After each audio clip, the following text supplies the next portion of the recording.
Here, I feel very lucky and privileged to be here, as you should as well. And also I want to shout out to Allison and Maeve on the who have organized Honors Presents and doing a fabulous job. And it is because of them that I am here.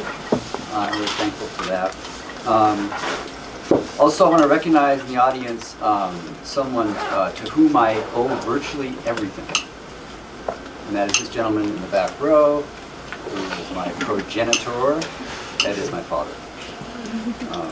Also, little anecdote, as an aspiring athlete myself, when I was young, and actually while I'm old also, he was extraordinarily supportive of my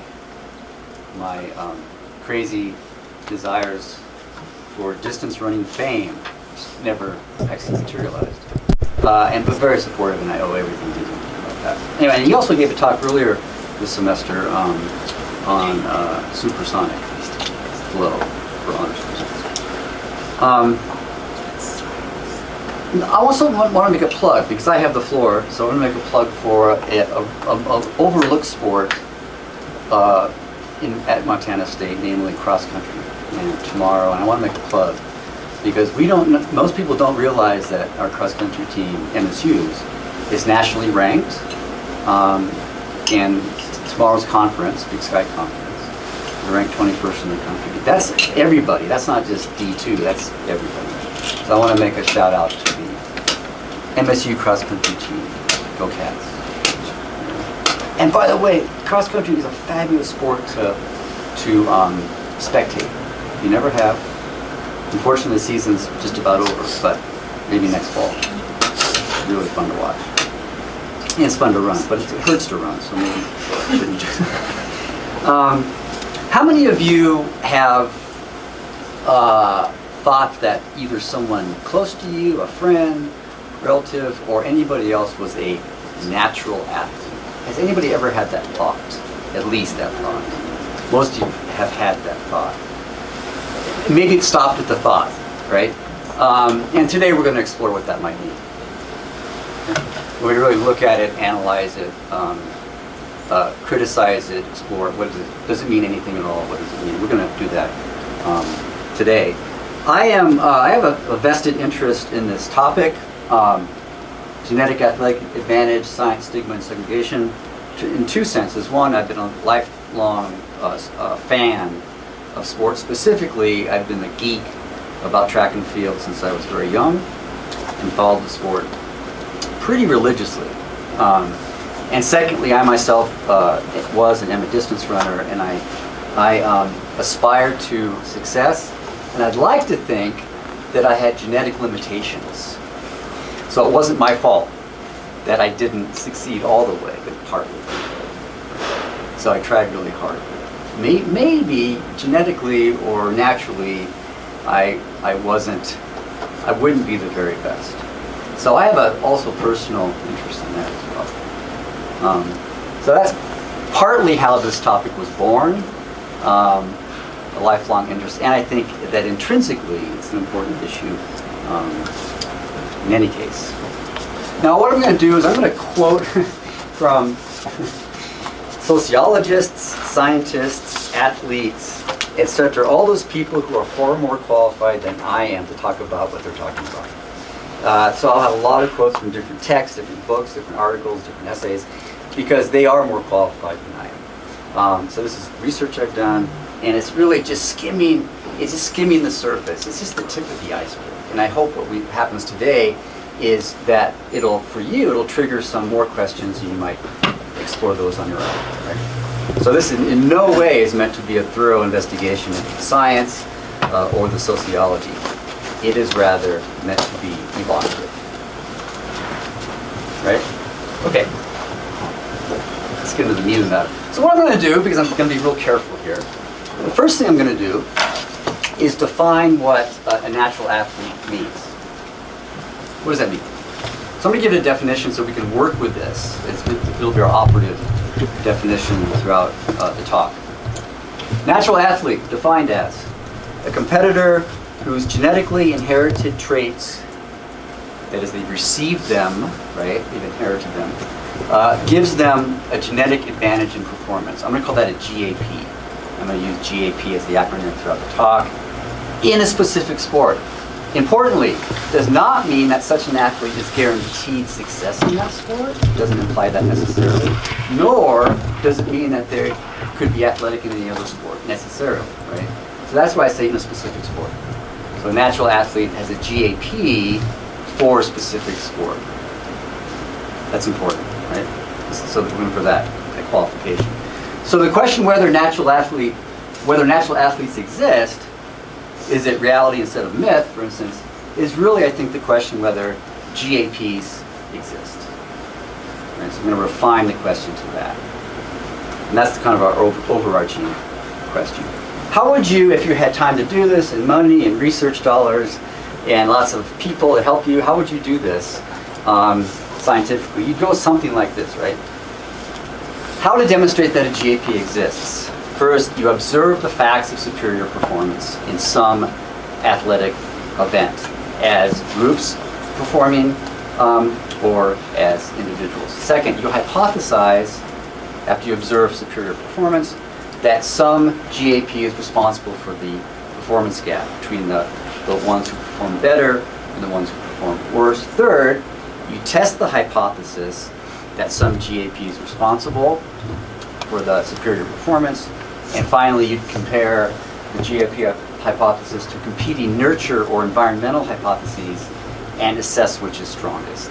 This would be the so-called scientific method, which, by the way, after doing some research and reading, has not been undertaken that much, turns out.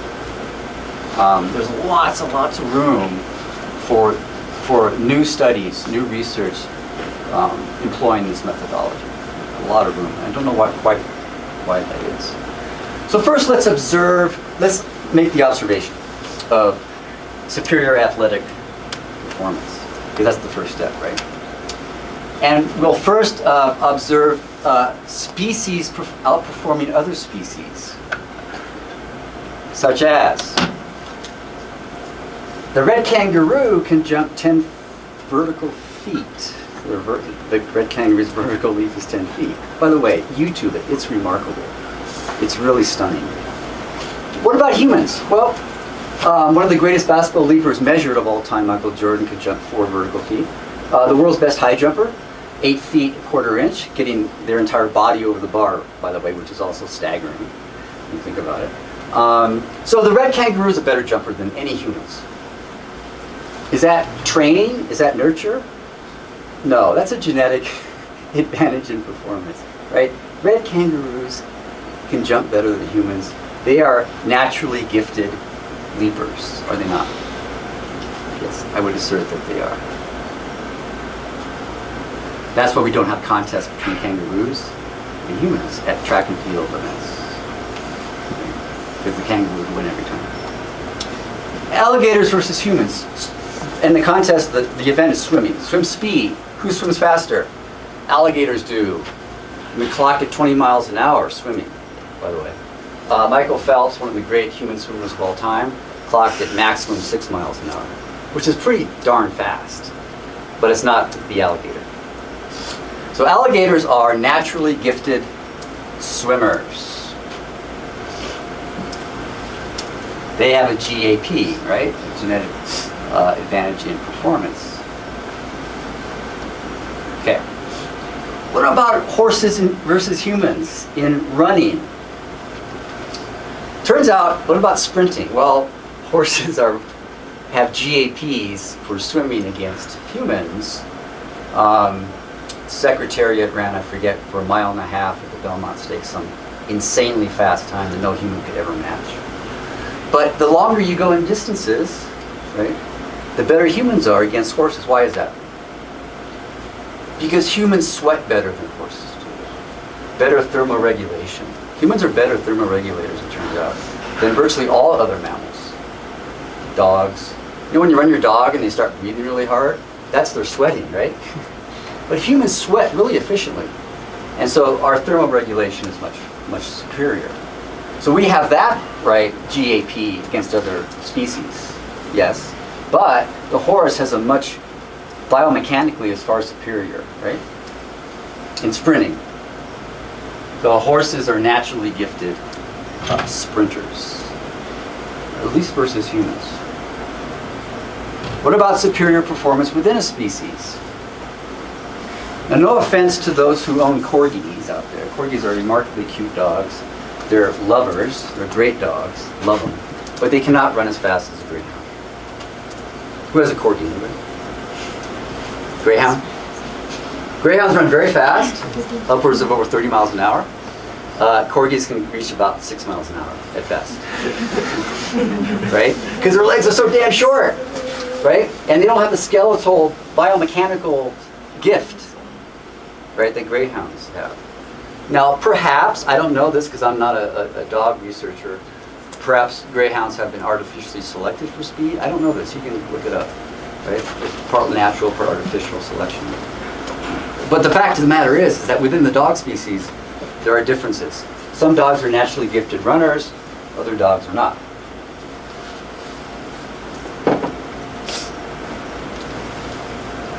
Now, another species, human beings.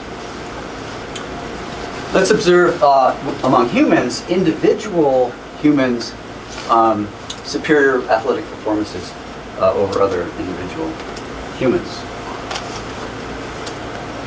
Michael Phelps, for instance, most decorated swimmer of all time. Perhaps it's unarguable that best human swimmer of all time. How much of that is a genetic advantage in performance? To what extent is it fair to say or accurate to say that Michael Phelps is a naturally gifted swimmer? He has the right body for it. He's got like a massive wingspan, short legs, and large torso. And he's already really tall. Yep, well known that Phelps possesses, thank you, physical traits very conducive to swimming fast. Wingspan, right? He's got a remarkable wingspan. It's much longer than mine. High VO2 max. Low center of gravity. However, so do other swimmers too, right? So it's not utterly unique to Phelps, right?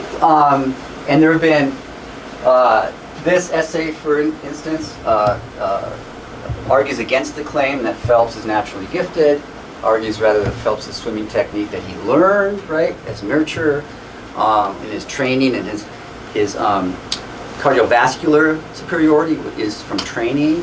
So there's some controversy about this. I just want to point that out, right?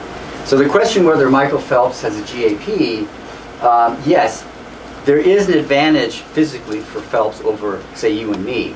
But why does Phelps beat all the other best swimmers in the world? It might be something else. So this is complicated.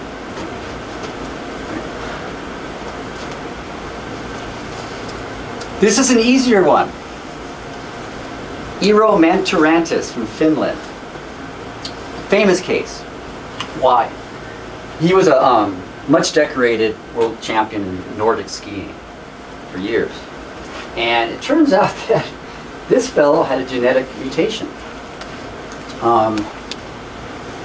The EPOR gene, turns out, he had created in him an overabundance of hemoglobin. And as you know, the more hemoglobin you have, the better your oxygen carrying capacity is. So you're getting more oxygen in your system more efficiently, the more hemoglobin you have. And this fellow had he was freakish in that regard because of a genetic mutation. And it was studied. Turns out the rest of his family had the same mutation as well. It was inherited. And as a result, he was a tremendous Nordic skier. So he was a natural athlete in that sense. Because we do know that he had a GAP, right? And that's one case where it's scientifically uncontroversial that this fellow had a real natural advantage, natural meaning inherited over other skiers, and for that sport, right? For that sport. We're not talking about being a linebacker in football or being a jockey in horse racing. That wouldn't help at all. But for that sport, right? What about this? Wayne Gretzky, you may know, was a hockey player who was uncannily skilled at passing and scoring, and he was a phenom. A beautiful hockey player, just sort of, people would say poetry in motion. Why? A GAP, a genetic advantage in performance. Did he inherit something that made him a tremendous scorer and passer? And also what's called rink savvy or rink vision. He could see things on the rink that no one else could see, right? Why? Why is that? Or was that just practice, right? Training, etc. Nurture, environment, slash, which is it? Well, it turns out, right, we have not identified a gene or genes, for that matter, for hockey scoring, passing, or rink vision, or finesse on the ice. Just haven't. So to say that Wayne Gretzky is a natural athlete is more difficult, isn't it? Because the science doesn't tell us that. Not yet. Okay. What about natural athletes? What about, you may know this basketball player currently for the Golden State Warriors, Stephen Curry, who again is just the most skilled, if you watch him play, passer, dribbler, three-point shooter, remarkable skills. Bordering on wizardry, right? Again, beautiful to watch. The GAP, naturally gifted. Well, we don't know, right? Because thus far, science has not found a gene for three-point shooting or court vision, right?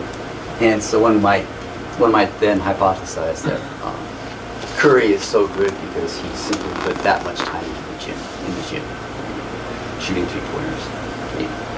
So that question's open, I think, right? It's certainly iffy to say that Curry, in regards to Curry's skills, is a natural athlete. It's not certain. Now, I've done the easy stuff. Now we're going to do the hard stuff, or perhaps the controversial stuff. Observing superior athletic performances in groups of humans versus other groups. And I say groups here instead of say individuals like Curry, because what happens in the cases we'll see in the next three cases is that it's vivid. It knocks you it slaps you in the face that this group of competitors, defined in a certain way, outperforms other groups of competitors. And so we're going to ask that question. Let's see which groups we're talking about. Males versus females. Human males versus females. For instance, in sprinting, 100 meters, track and field. What's the best female sprinter in the world who from Jamaica, Anne Fraser-Price? 10.63 seconds, which very few women have come close to. What's the world record for men? Well, significantly faster, 9.32 seconds for Usain Bolt. And there's a cluster of men who've come close to it. There's a big difference here in sprinting speed between the very best female and the very best male. And that's not insignificant, and that's not an anomaly. It's not anomalous. And I'm quoting here from a study, actually a petition to Congress regarding trans athletes, which I'll talk about a little bit later maybe, by the Women's Sport Policy Working Group, a bunch of athletes, and including trans female athletes. And they, in this document, they've argued that that there's because of the biological difference in performance between males and females. For instance, there should be segregation, sex segregation in sport. We'll get to that later today. Here's a quote from that petition. Quote: "It is a fact, not myth or outdated stereotype, that starting from the onset of male puberty, that is starting in middle school, there was an average of 8 to 20% performance gap between males and females, which reaches to 50% in some sports events. And this is true. If you look at the elite level, right, the very elite level, I'm looking now just at track and field, and if you look also at swimming, at the elite level, down the line, it's 8 to 20% gap in performance. So you can look it up yourself, it's absolutely true. So that's accurate. And in some sports it reaches 50%. So we have one group of humans outperforming another group at the elite level, right? One is defined as biological male, and the other is defined as biological. So this is a case of, right, one group outperforming another group, performance superiority. Why is that? Is it a gap? A genetic advantage in performance? Science says probably, right? Why? Well, the main culprit is what? Probably testosterone.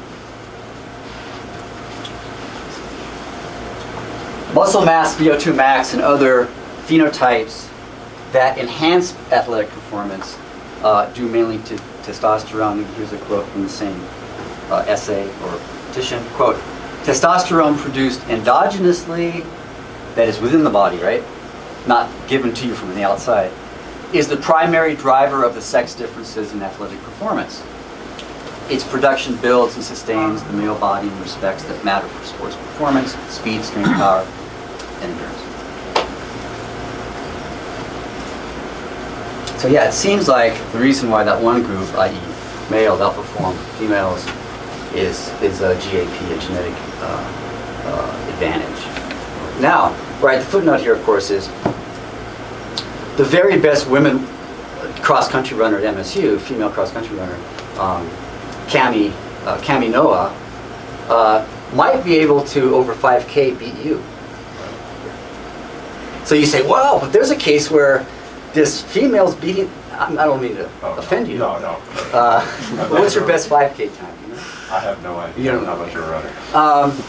Probably could. And you say, well, let's look at the woman's beating the man. Yeah, in cases where the elite females compete against non-elite males or males who've never run 5K before, that happens all the time. But that doesn't show that this isn't true, right? And that's important to realize. Because often people say, well, no, females are just as, in sports, just as good as males. Look at when so-and-so beat so-and-so. Or say Billie Jean King in tennis beats this guy who can't even play tennis. No, we're talking at the elite level. And that's what this is about.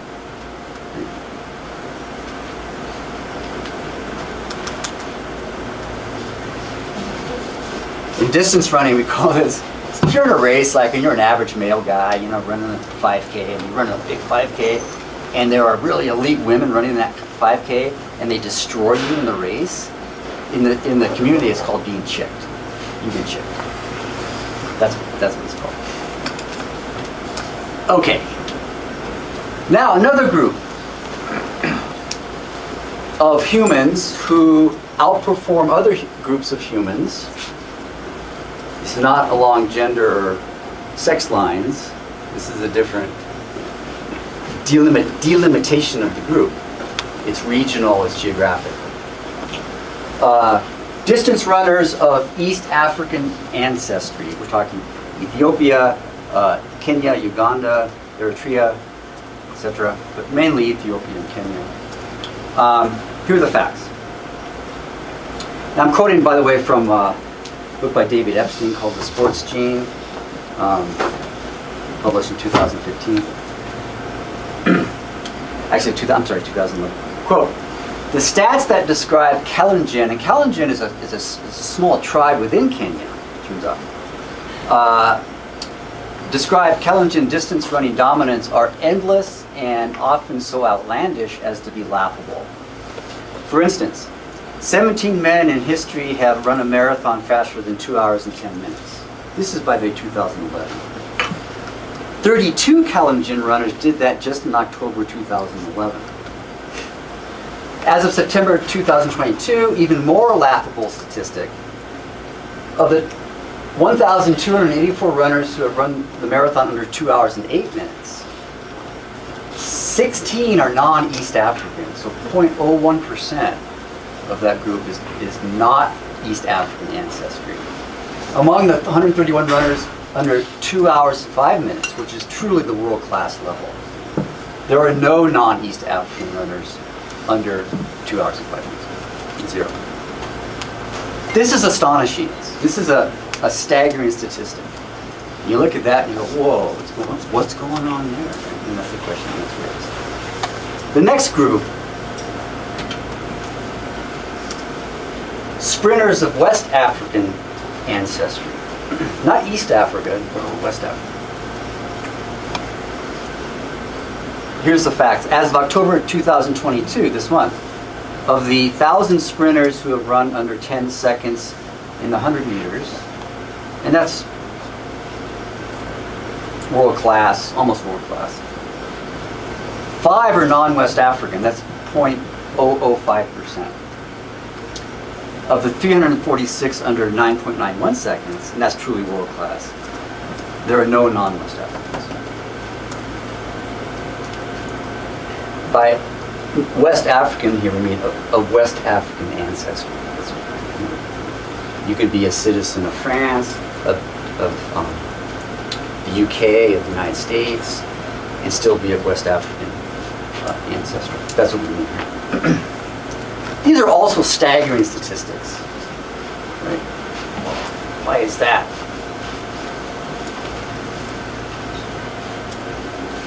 Do these facts here beg a scientific explanation, or at least a hypothesis? And many people feel it does.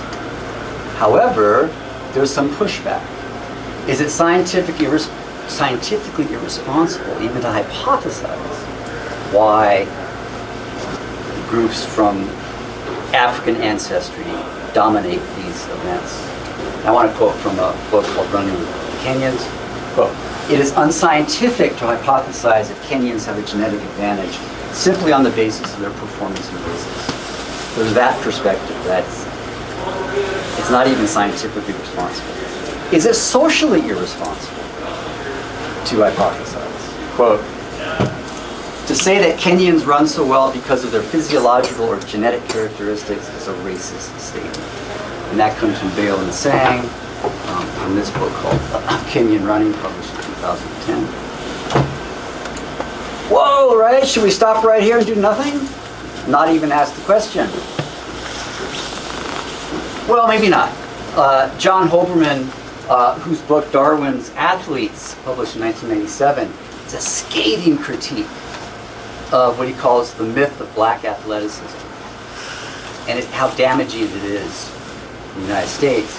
Even Hoberman says this, quote, "The superiority of black runners, whether they are sprinters of West African descent or East African distance specialists, is now so overwhelming that only the naive can claim that their performances are of not legitimate scientific interest." So Hoberman says, look, the numbers are so staggering that there's got to be some attempt to explain the science. So I did this just to alert all of us and myself that this is perhaps some thin ice to walk on. And thus we go forth. So we'll go forth in any case. Such clearly regional, geographic, or ancestral superiority, or all three, in performance has triggered speculation or hypotheses regarding selective pressures in the history of those two geographical cultural environments in East and West Africa for something that could have selected for what now creates a GAP for these two groups. This question is taken seriously. Many articles, a lot of research, many books. This book's East African Running, from which I'll quote a little bit later, is a book devoted to this question. This book, Kenyan Running, is also devoted to that question. So it's taken very seriously. Right? That is, finding some explanation for this. So the question then is this: which pressures and what was selected for that's inheritable and creates a genetic advantage in performance in the athletes recently from these regions or cultures, whose ancestry that is? What could that be? What story could we tell that's at all plausible, right? For which there's any data whatsoever. Can we tell a story? And people have tried to tell stories here. That is, selection pressures in those regions of the world, for those populations, right, perhaps over millennia, or not that long ago, that have selected for something that has created a GAP. For East African distance runners, here are two stories told. Again, they're stories at this point, right? Two narratives that are considered and entertained as possibly true. First, what's called cattle raiding. Quote, cattle raiding and other elements of the cattle complex may have functioned as genetic selection mechanisms ultimately favoring strong runners. And there's a whole story to tell there which I don't have time for. Second, persistence hunting. You may have heard of this type of hunting before. A dramatic increase in open, drier grassland in Africa necessitated hard physical exertion to run prey to their thermal regulatory exhaustion or compete with other scavengers. Persistence hunting is a practice primarily in East Africa, apparently for thousands of years, of capturing prey by running them into thermal regulatory exhaustion. Because as we said before, mammals are not very good at running long distances. Humans are better at that. So the humans basically run down the animal to exhaustion, and that's how you hunt. That's persistence. And the theory is that practice has been going on for a long, long time in East Africa. And what happened, right? Well, what happened is that those who were the best hunters were the best runners, and they're the ones who had the reproductive advantage. That's the story. Not uncontroversial, by the way, right? But that's a story that some people find plausible. And so in East Africa, then, you had the gene pool selected for some kind of advantage in distance running. That's the claim. Okay?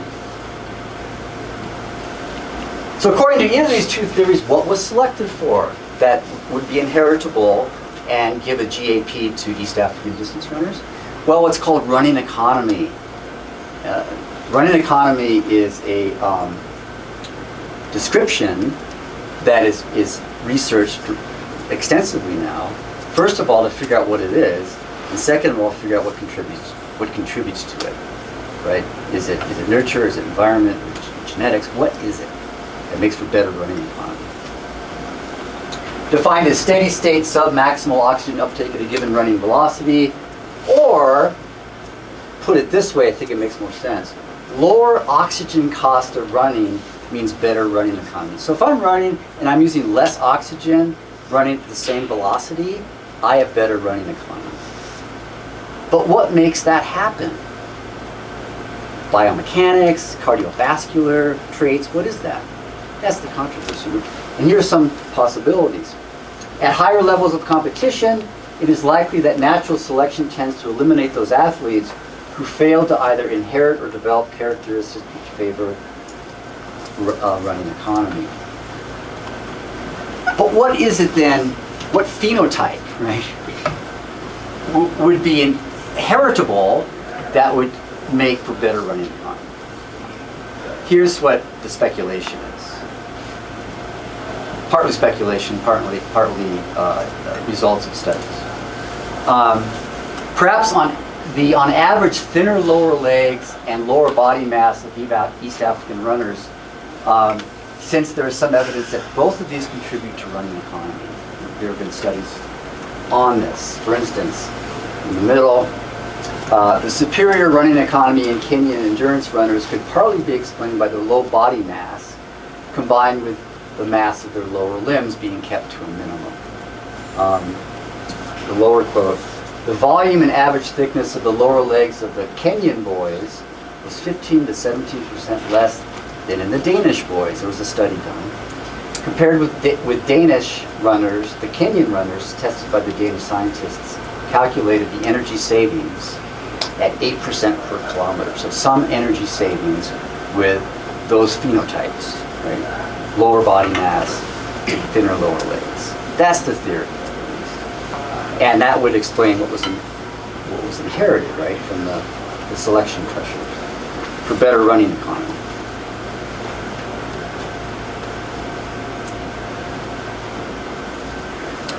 What about VO2 max? Who's heard of VO2 max as an athletic? Yes. It's how much oxygen you can basically intake during exercise or during athletics. Right? And the theory is that the more oxygen you can bring in, if your VO2 max is higher, then the better you can perform. Turns out, interestingly, that researchers have found that VO2 max by itself does not significantly contribute to running economy. It might contribute to some other GAP, but not to running economy. It turns out that the percentage of VO2 max used in exercise is more important than VO2 max per se. Turns out. Okay, now, I was putting this together and I thought, okay, in my own experience, and not just mine, but other people I know who watch distance running. Well, you watch the elite Kenyan or Ethiopian runners, and they just look smoother, more economical, more effortless.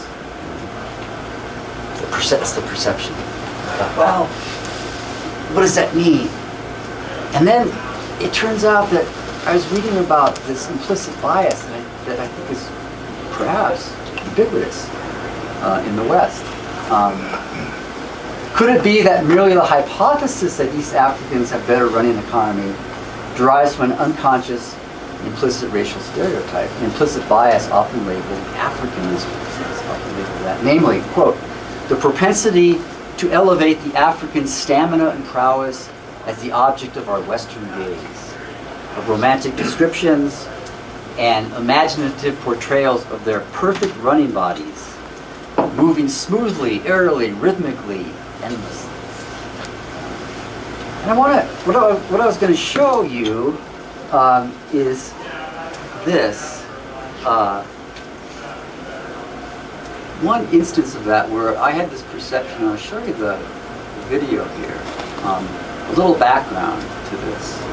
This is from July this year, 2023.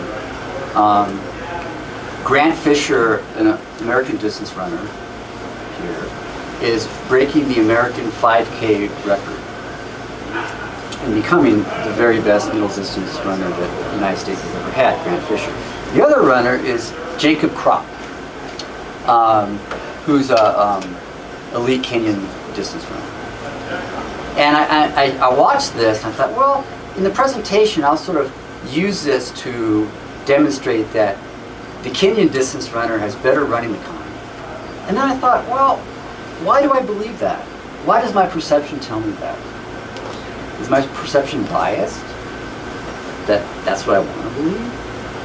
So I'm going to show you the difference. They're going to run side by side. Okay, now, something even more difficult. What about sprinters of West African ancestry? Why is it that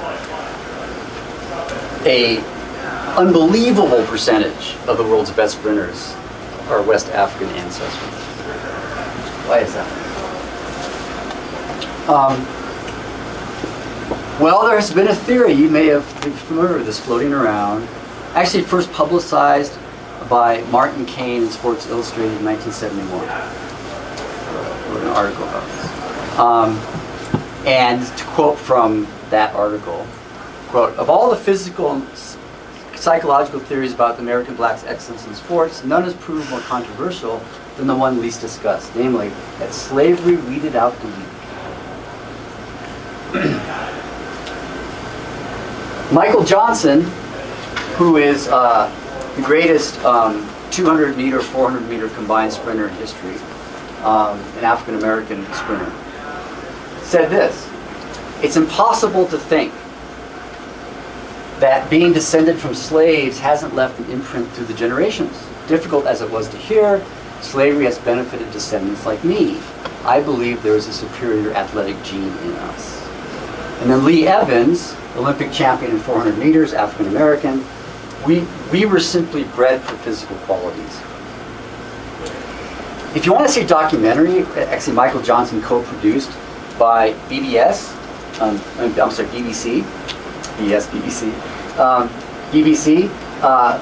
Michael Johnson, Survival of the Fastest. And this documentary is about that theory. The slave trades basically selected for physical prowess. That's the claim.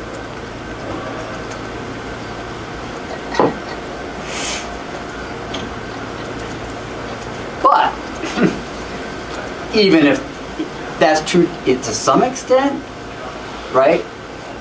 Suppose it's true, maybe, that the slave trade selected for some physical traits. There's no solid evidence that any gene or genes were selected for speed. And that's what we're trying to explain, right? So even if you go that route and tell that story, it doesn't quite answer the question. In other words, science has not identified a speed gene at all, turns out. So what was selected for, maybe by the slave trade? Well, something, maybe, who knows, but we can't even find a speed gene. So the question's not answered. Currently, the best science can do is to identify certain traits shared by all world-class sprinters, namely an abundance of fast-twitch muscle fiber. Almost by definition, right? If you're that fast, you're going to have a lot of fast-twitch muscle fiber. Of course, duh. And that's about all we know, turns out. In other words, no one has identified a speed gene or magic speed bullet that's inheritable. So I put up some skeptical conclusions from the science, right? And I'll just read one. In the middle, there are now in excess of 100 gene variants related to human performance. And any of these gene variants are likely to be found in excess amongst elite athletes. But the exact combinations needed for international success remain unknown. Just science so far has not revealed anything conclusive at all about which genes those might be. But there's some hedging here too. Well, just because they haven't been found doesn't mean that they can't be found in the future, right? This is not to say that genetics does not influence the success of East African athletes. It simply means it is not as simple as black and white. And then just because the hard evidence hasn't been found yet doesn't mean that Kenyans don't have a genetic advantage. So this is the hedging, right? Well, yeah, we haven't found the gene or the genes responsible, but it doesn't mean we won't in the future. Because, as you know, genetics is in its infancy, essentially, right? Trying to find genes for whatever. And maybe we will. All right. That concludes sort of the science part of it. Now, stigma, myths, and fallacies. Whether true or false that these groups have a GAP, there are good reasons to think that beliefs about or perceptions and attributions of natural athleticism have, quote, damaged black America and preserved the myth of race. So what I want to do is identify certain, like I said, myths, fallacies, stigmas that maybe have had negative effects. The first, I'll call the reverse or hasty generalization fallacy. While it is in fact true that virtually all elite sprinters, and this is true, right, statistically, share West African ancestry, it is a very weak inference that if a person is from West Africa, they must be an elite sprinter or even an athlete. It's a very poor, it's not a valid inference whatsoever. And that's what's called the reverse generalization fallacy or mistake, or hasty generalization mistake. Right? The effect is it reinforces stereotypes of racial athleticism. And here's an instance of that.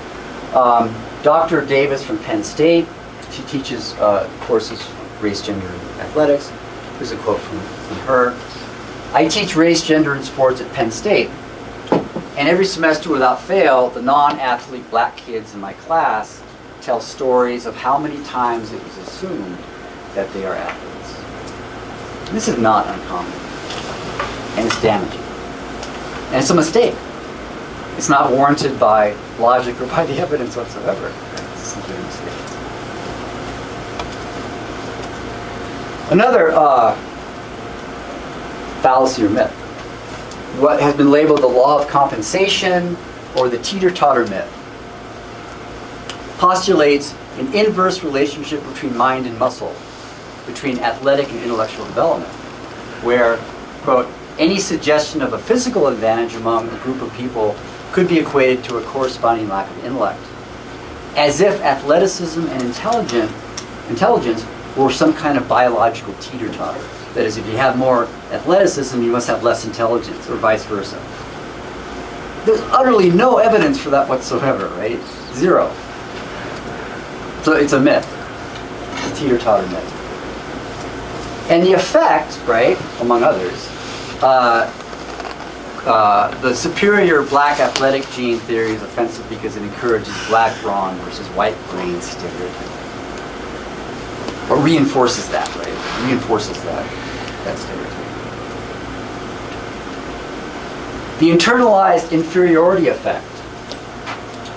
Competitors against the so-called natural athlete will, quote, perceive that they are at a disadvantage because they can't compete against the natural athlete.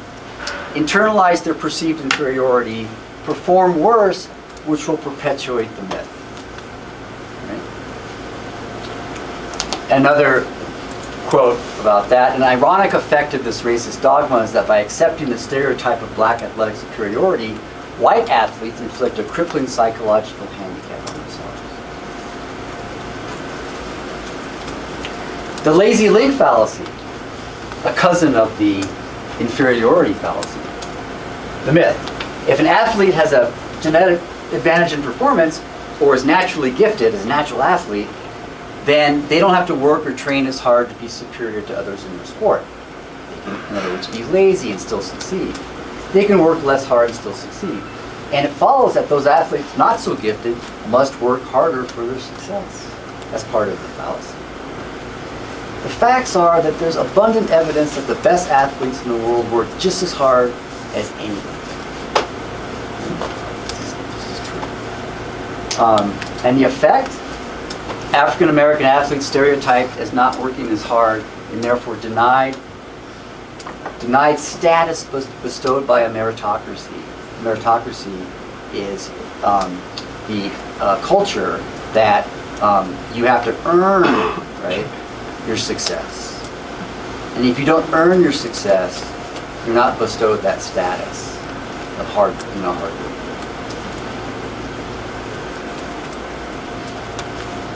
And here's more lazy link fallacy. Presuming a genetic advantage diminishes the incredible achievements of Kenyan athletes and lessens our admiration for all their hard work, determination, and fortitude. Haile Gebrselassie, Ethiopian distance runner, multiple world record holder, multiple Olympic champion, world champion, 5,000 meters, 10,000 meters. And I wanted to highlight him because of this quote from an article about Gebrselassie. Over the course of his long career, Gebrselassie has been framed by the West, by the natural runner stereotype. Such misperceptions, Bale argues, makes it easier for the Western runner to rationalize his or her failure and contextualize defeat. The Western athlete, as a consequence, hides behind the pretense of the natural African runner and denies the African athlete ambition and zeal. That's the lazy link part. Qualities that could pose a real threat to Western runners' perceptions of their own ability and potential. Right? So this is kind of a combination of internalized inferiority and lazy link. Interesting.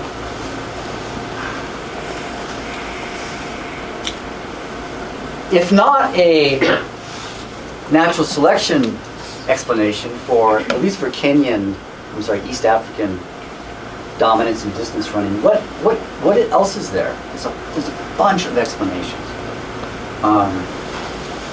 Again, in text, they're filled out. Attitude. East African runners believe they're better, so they are. The mighty dollar. You know, if you win the Berlin Marathon now, and the Berlin Marathon has tremendous prize money, you take that back to Kenya or Ethiopia, and you're a rich man. So the money incentive is huge. In these countries, huge. It's like being LeBron James, that kind of salary. Right? So the mighty dollar incentive. Movement culture. It's often described as movement culture in Kenya and Ethiopia. Running and walking from a very early age.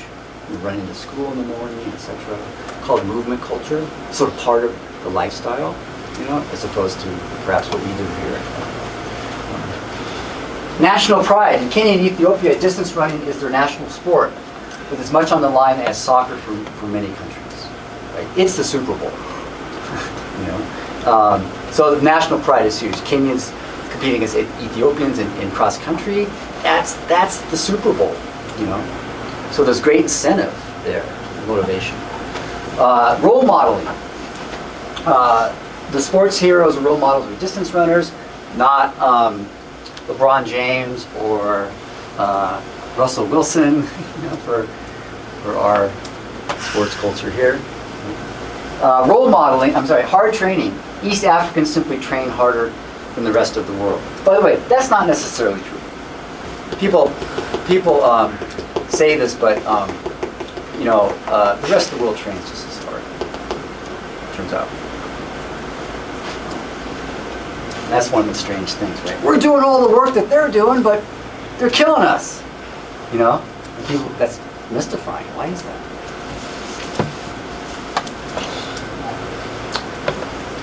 Okay, why even tread on that ice, that thin ice? Anyway, why even hypothesize or research possible GAPs, possible sort of natural gifts in athletics? There's a couple of reasons, I think. First of all, justifying segregation in sport. Yes, that's one reason. What are we talking about? We're talking about primarily, but not exclusively, primarily sex, gender segregation in sport, right?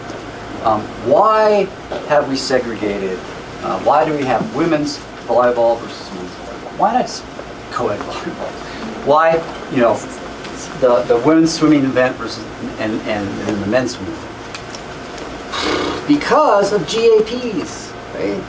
Because it turns out that if we don't do that, the women rarely, in most events, rarely will win or even podium in those events. Right? It is argued that fairness in and the integrity of competition requires that we segregate sports by biological sex. Title IX, by the way, this is what Title IX is mostly about, is it not? And here's a quote from the Title IX law, passed in 1972 by, of all people, Richard Nixon. Quote, no person in the United States shall on the basis of sex be excluded from participation in or be denied benefits of under any education program or activity, right? So high school, colleges.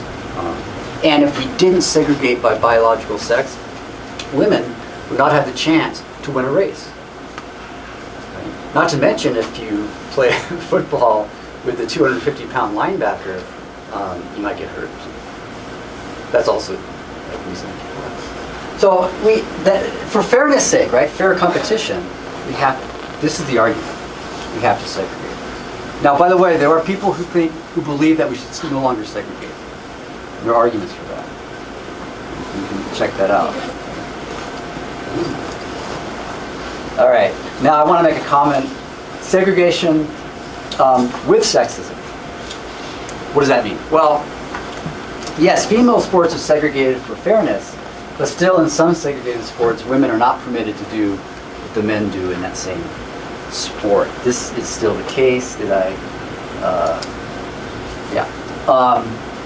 track and field, for instance, men compete in the decathlon, which is 10 events.